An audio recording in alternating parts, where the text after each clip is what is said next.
2014 साली जेव्हा मोदी सरकार आलं तेव्हा खरंच मलाही खूप आनंद झाला होता. मी सुद्धा काँग्रेस विरोधात झालो होतो तोपर्यंत. मलाही वाटत होतं खूप भ्रष्टाचार होतं, अण्णांचं आंदोलन झालं होतं, त्याचा परिणाम होता.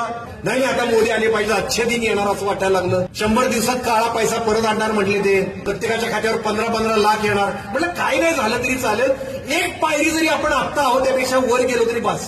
आज 10 वर्षानंतर कळतंय एक पायरी वर जाणं दूर, आपण हजारो पायऱ्या खाली गेलो. स्वातंत्र्यानंतरच्या सगळ्यात भयानक परिस्थितीत आपण आहोत. अत्यंत नीच घृणास्पद राजकारण चाललंय. तुमच्या खिशातला पैसा रोज लुटतायत ते.